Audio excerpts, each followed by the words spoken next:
एक चर वाला रैखिक समीकरण के पहले परिभाषा क्या कहता है वो आप पहले जानिए। क्या कहता है परिभाषा कि जब कोई समीकरण में केवल एक चर हो, ठीक है, जब कोई भी समीकरण में सिर्फ और सिर्फ एक चर होना चाहिए। अभी मैं सिर्फ इसको पढ़ रहा हूं और फिर पढ़ने के बाद आपको मैं समझाऊंगा किस प्रकार से हम समझ सकते हैं कि उस समीकरण में सिर्फ एक चर है ना, या फिर दो चर है या फिर तीन चर है, कैसे क्या किसे कहते हैं चर, ठीक है। मैं भी इसी को समझाने वाला हूं। तो पहले मैं पढ़ रहा हूं, जब कोई समीकरण में केवल एक चर हो और उस चर मान का घातांक एक से अधिक ना हो तो वैसा समीकरण एक चर वाला रैखिक समीकरण कहलाता है, ठीक है। आप इसी को ध्यान से पढ़े और ध्यान से सुने, ठीक है। क्या कहता है, सबसे पहले आप इस लाइन को समझिएगा कि जब कोई समीकरण में केवल एक चर हो, चर कहते हैं वैसे मान को जिसका वैल्यू मुझे मालूम नहीं होता है, ठीक है, जिसका मान मुझे बताया नहीं जाता है, उसे हम लोग कहते हैं चर। जैसे कि देखिए आपके पास यहाँ जो एग्जांपल दिया हुआ है x + 3 = 15, ठीक है, मतलब x + 3 = जो 15 लिखा हुआ है, इसमें जो आपका चर का वैल्यू होगा सो कौन सा है, ये जो x दिया हुआ है यही आपका चर है, ठीक है।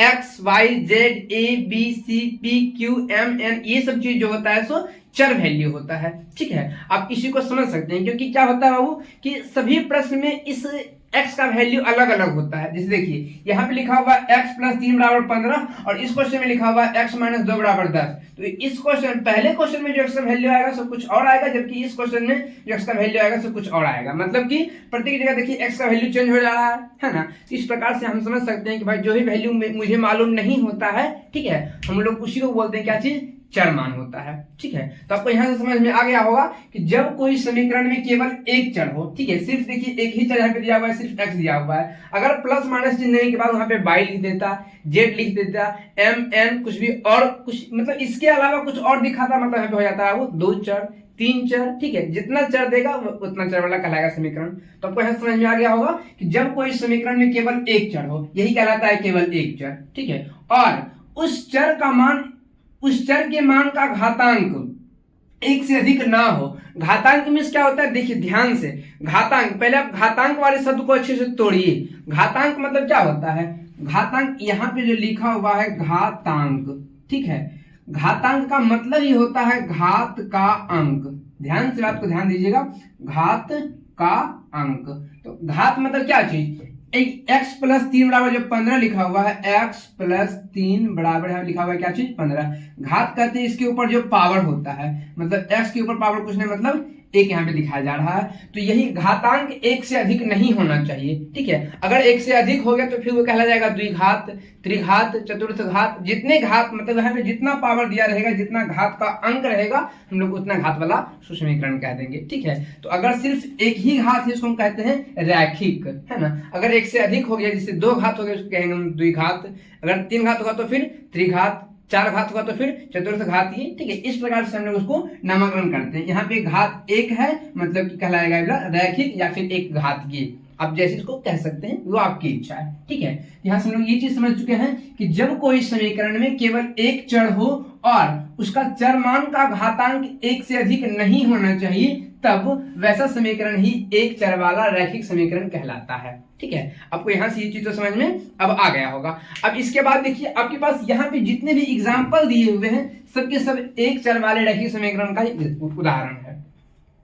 देखिए बात को ध्यान से यदि आप वीडियो को देखते हैं, यदि ध्यान से आप क्लास करते हैं तो आपको हर एक बात समझ में आएगा। क्योंकि अभी मैं क्या किया हूं को एनसीईआरटी जो क्लास 8 है ना, बिहार बोर्ड एनसीईआरटी क्लास 8 का जो मैथ है और मैथ का चैप्टर 2 है ना, मैं इस चैप्टर को लेकर के आया हूं और मैं प्रयास करूंगा कि आप लोग को अच्छे तरीके से समझ में आए, है ना।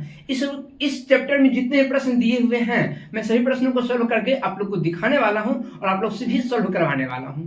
क्योंकि यदि मैं सिखा रहा हूं, यदि आप नहीं सीख पा रहे हैं, इसमें हमारी समस्या है ना। आपकी समस्या तो जो है सो है ही, हमारी भी समस्या है कि भाई हमें ऐसी क्या त्रुटि है, हम बच्चों को किस प्रकार सिखा पा रहे हैं ताकि बच्चे नहीं सीख रहे हैं, है ना। ये त्रुटि हम में भी है, ठीक है। हम ऐसा प्रयास करेंगे कि अपने आप को इतने बेहतर तरीके से, इतने सरल भाषा में आप लोग के सामने रखें ताकि एक एक बात आप लोग को अच्छे से समझ में आ जाए। चलिए ध्यान से देखिएगा, सबसे पहला क्वेश्चन क्या लिखा हुआ है, x + 3 = कहता है 15, ठीक है। और ऐसे समीकरण को बोलता है सोल्व करने के लिए। यहाँ पे ये जितना भी यहाँ पे एग्जांपल दिया हुआ है सबके सब एक चर वाला रैखिक समीकरण ही है, ठीक है। टोटल है एक चर वाला रैखिक समीकरण। यहाँ देखिए x प्लस 3 बराबर 15 दिया हुआ है और तब से कहता है क्या चीज इसको हल करने के लिए। पहले मैं इस क्वेश्चन को यहाँ पे लिख रहा हूँ, देखिएगा x प्लस 3 बराबर 15, आप इसको यहाँ पे लिख दीजिए। अब क्या चीज है, यहाँ जो आप लोग को दिखाई पड़ रहा है बराबर का चिन्ह, बराबर की इस साइड जो वैल्यू दिया हुआ है इसको हम लोग बोलते हैं LHS। ध्यान से बात को पढ़िएगा, ठीक है। बराबर के बाईं ओर जो भी मान दिया हुआ है इसको हम लोग बोलते हैं LHS और बराबर के दाईं ओर जो भी वैल्यू दिया हुआ है इसको हम लोग बोलते हैं क्या चीज, RHS। समझिएगा प्यार से। LHS और RHS का आप लोग को अर्थ भी समझ में आना चाहिए। LHS मतलब होता है लेफ्ट हैंड साइड और RHS का मतलब होता है राइट हैंड साइड, मतलब कि बाएं हाथ की तरफ और दाएं हाथ की तरफ, ठीक है। इन सभी छोटी छोटी बातों को आप लोग समझिए, जानिए, ठीक है, क्योंकि आप हर जगह तो LHS का प्रयोग कर देते, चलिए LHS से, है ना, ऐसा आप लिख के प्रयोग कर देते हैं, बट आपसे अगर कोई छोटे भाई पूछ देते हैं भैया LHS आप क्या लिखे हैं, तो आप नहीं बता पाइएगा, है ना। तो अगर नहीं बता पाइएगा तो फिर यहाँ पे क्या होगी, आपकी इंसल्ट ही होगी। और वहां पे तब हमें कहिएगा भैया आपने तो हमें LHS का मान बताया नहीं, जो हमसे हमारे छोटे भाई पूछे तो हम खुद भी अटक गए। नहीं, तो मैं इसलिए आपको एक एक बात क्लियर करता हूं कि LHS का मतलब होता है लेफ्ट हैंड साइड और RHS का मतलब होता है राइट हैंड साइड, है ना। अभी हम लोग LHS और RHS आप लोग को इसलिए बताए हैं क्योंकि LHS मतलब इस बाईं ओर जो भी वैल्यू दिया हुआ है, ठीक है, अभी इसी को मिटा देते हैं। पहले बाईं ओर जो वैल्यू दिया हुआ है और दाईं ओर जो वैल्यू दिया हुआ है, यहाँ पे x का मान में कुछ मान हमको सोच करके खुद से रखना होगा, और ताकि दोनों ओर बराबर, मतलब कि एकदम बराबर हो जाना चाहिए, संतुलन एकदम क्लियर होना चाहिए। क्या चीज, x के स्थान पे कुछ ऐसा आप लोग अंक सोचिए, है ना, जो कि इसमें 3 को जोड़ेंगे हम लोग, है ना, और 3 जोड़ने पर इधर जो अंक है वो इधर का अंक और इधर का अंक दोनों बराबर हो जाना चाहिए, ठीक है। ध्यान से आप लोग इस अंक को सोचिए, जल्दी से सोचिए, फटाक से।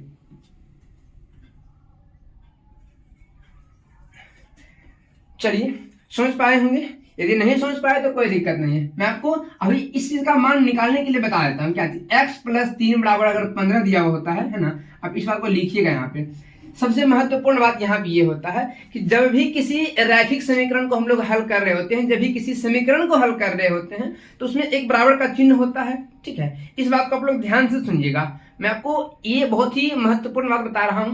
एक बराबर का चिन्ह होता है और बराबर चिन्ह में यदि हल करने के बाद x का वैल्यू आप निकाले हैं, y का वैल्यू निकाले हैं, किसी भी अचर मान का वैल्यू निकाले हैं, किसी भी चर मान का वैल्यू आप निकाले हैं, और चर मान का वैल्यू निकालने के बाद अगर हम उसे उस स्थान पे रख करके देखते हैं और बराबर के इस साइड और उस साइड दोनों का वैल्यू एकदम समान आ गया है, तब तो हम कहेंगे भाई मेरा जो समीकरण का सॉल्यूशन है वो सही है ना। अगर ऐसा नहीं होता है तो हम कहते हैं इसको गलत है। तो चलिए मैं पहले इसी को अभी सॉल्व करके दिखाता हूँ, फिर आपको मैं चेक भी करके बताऊंगा कि किस प्रकार से हम लोग चेक करते हैं समीकरण को हल करने के बाद। देखिएगा, x प्लस 3 बराबर 15, जब भी बराबर के इस साइड से किसी भी मान को उठा करके उस साइड दिया जाता है तो उसमें चिन्ह उल्टा होता है, इसका हमेशा ध्यान रखिएगा, ठीक है। आपका अभी चूंकि शुरुआती दौर है ना समीकरण सॉल्व करने का, मैं आपको यहाँ पे अच्छे से बता दूं क्या चीज, यहाँ पे जो प्लस के रूप में दिया हुआ है और इसको हम भेजेंगे बराबर की उस साइड तो चला जाएगा माइनस के रूप में, ठीक है। यदि माइनस के रूप में रहता तो चला जाता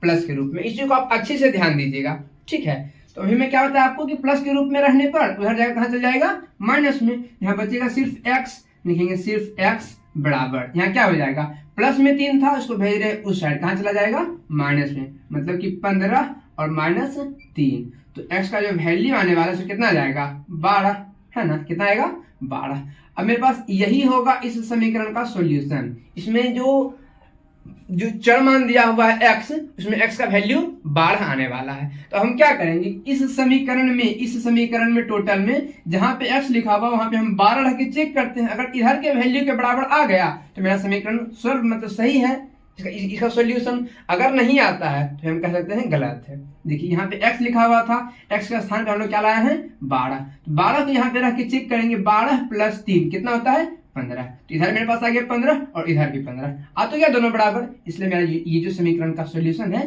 बिल्कुल सही है, ठीक है। चलिए यहां से हम लोग अभी अच्छी तरीके से समझ नहीं पाए हैं, क्योंकि अभी मेरे पास 2 3 4 5 क्वेश्चन यहाँ पे और भी लिखा हुआ है। हम यहाँ पे सिर्फ कुछ क्वेश्चन और भी हल करके आप लोग को दिखाने वाले हैं, ताकि आप लोग अच्छे से समझ जाए। अच्छे से समझिएगा, ध्यान से समझिएगा, मैं इसी को मिटा दे रहा हूँ, ठीक है। अब क्या क्वेश्चन लिखा हुआ है, x माइनस 2 बराबर 10, ध्यान से देखिएगा, x माइनस 2 x माइनस 2 बराबर का 10। अभी हमने आपको क्या बताया था कि LHS से जब भी किसी संख्या को RHS की ओर भेजा जाता है या फिर RHS से जब भी किसी संख्या को LHS की ओर भेजा जाता है, ठीक है, तो यहाँ पे चिन्ह क्या होता है, उल्टा हो जाता है, ध्यान से। तो LHS से जब हम इसी को भेजेंगे उस साइड, कहाँ चला जाएगा, यहाँ बचेगा सिर्फ x बराबर, यहाँ पे माइनस के रूप में है, इसको भेजेंगे उस साइड, कहाँ चला जाएगा, प्लस के रूप में, मतलब कि 10 और प्लस कितना 2, तो x का जो वैल्यू आएगा उसको कितना आ जाएगा 12। अभी मेरे पास इसमें जो क्वेश्चन नंबर 2 में जो था x का वैल्यू आ गया है 12, क्वेश्चन नंबर 1 में x का वैल्यू कितना आया था, 12 ही आया था, ठीक है। चलिए यहाँ भी 12 आया है, दूसरे क्वेश्चन को हम लोग सोल्व किए तो 12 ही आया है। हम लोग सोल्व करने वाले हैं तीसरे क्वेश्चन को। ध्यान से अभी आप लोग इस बात को देख करके कि भैया बार बार आप तो क्वेश्चन ही सोल्व कर रहे हैं, हमें समझाइएगा क्या चीज, ठीक है। तो अभी हमने क्या बताया कि यहाँ पे 2 3 4 5 क्वेश्चन दिया हुआ है। यदि आप इस क्वेश्चन को अच्छे से समझ पाते हैं, चूंकि बिल्कुल इजी क्वेश्चन है, और तब हम लोग आएंगे चैप्टर की ओर, ठीक है। ये हम लोग का ये जो परिभाषा था और परिभाषा से रिलेटेड समझने के जो हमने अभी यहाँ पे उदाहरण एग्जाम्पल लिखा है, अभी हम उसी को सोल्व कर रहे हैं, ठीक है। यहाँ जब हम अच्छे से समझ जाएंगे तो हम आएंगे वापस चैप्टर पे, और चैप्टर में जितने भी क्वेश्चन होंगे उन सारे क्वेश्चंस को सोल्व करने वाले हैं। तो आप लोग इसी को ध्यान से देखिएगा।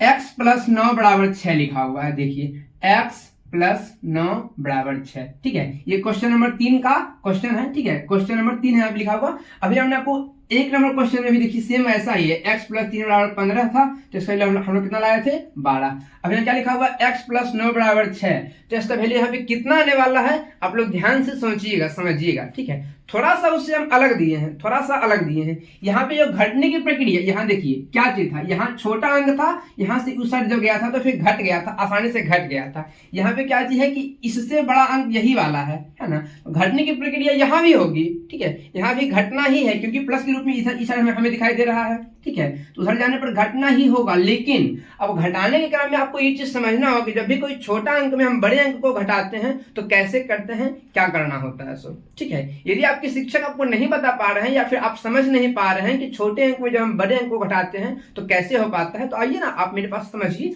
और ध्यान से देखिए क्या लिखा हुआ है। x बराबर यहाँ पे 9 को भेजना है उस साइड, ठीक है, जब 9 को भेजेंगे उस साइड तो क्या होना चाहिए, यहाँ पे इसके अनुसार यहाँ प्लस के रूप में है, उधर जाने पर माइनस ही होना चाहिए, तो 6 और माइनस 9, ऐसा है रूल, तो ऐसा ही कहता है भाई 6 माइनस 9 होना चाहिए, ठीक है। अब हमने यहाँ पे क्या चीज पाया कि जो x का वैल्यू है 6 जो है सो छोटा है और 9 जो है सो बड़ा है, तो छोटे अंक में किसी बड़े अंक को घटाना ये चीज शायद थोड़ा सा इम्पॉसिबल है आपके लिए, ठीक है, थोड़ा सा लग रहा है हार्ड कि यार 6 में से 9 कैसे घटाया जाएगा, लेकिन घटाया जाएगा। आइए ना देखिए, मैं आपको दिखा देता हूँ अच्छे से। जब भी किसी छोटी संख्या में बड़ी संख्या को घटाना हो तो क्या कीजिएगा, ध्यान से बात को सुनिएगा। जब भी किसी भी प्रकार का कोई छोटा संख्या हो और हमें कहे उसमें से किसी बड़ी संख्या को घटाने के लिए, तो आप आंख मूंद के क्या कीजिएगा कि किसी बड़ी संख्या में से छोटी संख्या को घटा दीजिए, वही संख्या है ना जो छोटा संख्या में से कह रहा था बड़ा संख्या को घटाने के लिए, तो आप क्या कीजिएगा कि बड़े में से छोटी संख्या को आप घटा लीजिए। तो जब हम 9 में से 6 को घटाते हैं कितना प्राप्त होता है 3। ध्यान से बात को समझिएगा, अभी मेरे पास पूर्ण रूपेण से आंसर नहीं आ गया है, ठीक है। हमने क्या बताया आपको कि जब किसी छोटी संख्या में से बड़ी संख्या को घटाना हो तो आपको क्या करना है कि बड़ी संख्या से ही छोटी संख्या को घटा लीजिए, ठीक है। तो हम बड़ी संख्या मेरे पास 9 था, तो 9 से ही 6 को हम घटा लिए, कितना आ गया 3। लेकिन रियलिटी क्या चाहिए था, वास्तविकता क्या चाहिए था, छोटा में घटाना था बड़ा, है ना, इसलिए आप यहाँ पे चिन्ह दे दीजिए माइनस का। ध्यान दीजिएगा, इस प्रकार से आप लोग सॉल्यूशन कीजिएगा, आपका पूरे सही जाएगा। किसी तरह का कोई ये चीज, कोई भी टीचर, कोई भी शिक्षक होंगे वो आपके इस प्रश्न को गलत नहीं करेंगे, ठीक है। यदि आप उनके सामने ऐसा सॉल्यूशन देते हैं कि भाई किसी छोटा संख्या जैसे कि 12 में से घटाना है 15 को, है ना, ये 12 जो है सो छोटा संख्या है और 15 जो है सो बड़ा संख्या है, तो 12 में घटाना है 15 को, तो क्या है छोटा में घटाना है बड़ा को। हमने आपको क्या बताया अभी जस्ट कि किसी बड़े संख्या से ही छोटी संख्या को घटा दीजिए, तो ये आपके पास जो भी बड़ा संख्या दिया हुआ है 15, तो 15 में सब घटा दीजिए 12 को, कितना आ जाएगा 3। लेकिन रियलिटी क्या चीज था, छोटा में बड़ा घटाना था, इसलिए आप चुन दीजिए क्या चीज का, माइनस का, ठीक है। इस प्रकार से आप लोग को सोल्व कर लेना है। आगे एक एग्जाम्पल थोड़ा सा और ले लीजिए, छोटा से बड़ा का हम लोग देते हैं, आप लोग देते हैं एग्जाम्पल। यदि आपको 4 में से घटाने को कहा जाए 5, ठीक है, 4 - 5 ऐसा करने को कहा जाए तो क्या कीजिएगा। 4 देखिए आपके पास जो संख्या है सो छोटा संख्या है और 5 जो है सो बड़ा संख्या है। तो 4 में से 5 घटाने के लिए कह रहा है, लेकिन हमने आपको क्या बताया अभी जस्ट कि बड़ा संख्या से ही छोटा संख्या को घटा दीजिएगा। तो बड़ा संख्या 5 है और 5 से घटा दीजिएगा 4 को, है कितना आ जाएगा 1। लेकिन रियली मतलब कि वास्तविक क्या चीज था कि छोटा में घटाना था बड़ा, इसलिए हम चुन दीजिएगा क्या चीज का, माइनस का। तो माइनस का 1 आपका यहाँ पे आंसर आने वाला है, ठीक है। इसी प्रकार से आपका जो यहाँ पे आंसर है 6 - 9 किए हैं, कितना आ गया है -3, ठीक है। आप अच्छे से समझ पाए होंगे, हमें उम्मीद है कि आप लोग को अच्छी समझ में आ रही होगी। यदि समझ में नहीं आ रही है तो आप हमें कमेंट जरूर कर सकते हैं कि भैया हमें कमेंट मतलब कि समझ में नहीं आ रहा है, ठीक है। इस बात का ध्यान दीजिएगा, यदि समझ में नहीं आए तो जरूर बताइएगा, ताकि मैं चैप्टर को शुरू करने से पहले आपको पहले ये चीज अच्छे से क्लियर कर सकूं। क्योंकि जब मैं चैप्टर पे चला जाऊंगा, चैप्टर के सारे क्वेश्चन को सॉल्व करने के लिए चला जाऊंगा, तो फिर वहां पे साथ आपके साथ परेशानी आ सकती है, क्योंकि आपने पहले इस चीज को समझा ही नहीं है और डायरेक्ट आप चले जाएंगे इससे ऊपर वाले स्तर वाले क्वेश्चन को सॉल्व करने के लिए, ठीक है ना। तो साथ साथ वहां पे परेशानी हो सकती है। इसीलिए अभी हम लोग इस चीज को शुरुआत किए हैं, तो शुरुआत में ही यदि हमें कोई समस्या होती है तो हम लोग उस समस्या को पहले ही सॉल्व कर लेंगे, ठीक है, उसका समाधान पहले ही निकालेंगे और तब हम कुछ सीख पाएंगे आगे चल करके। यदि हम आगे चले गए और तब हम पीछे वाले को नहीं समझ पाए हैं तो आगे भी कुछ समझ में नहीं आएगा। इसलिए आपको ध्यान देना है कि यदि आपको यहाँ समझ नहीं आता तो प्लीज बताइएगा जरूर, हमें समझ में नहीं आ रहा है, ठीक है। फिर आपको और भी अच्छे तरीके से मैं इसका दूसरा वीडियो ला करके आपको समझाऊंगा, ठीक है।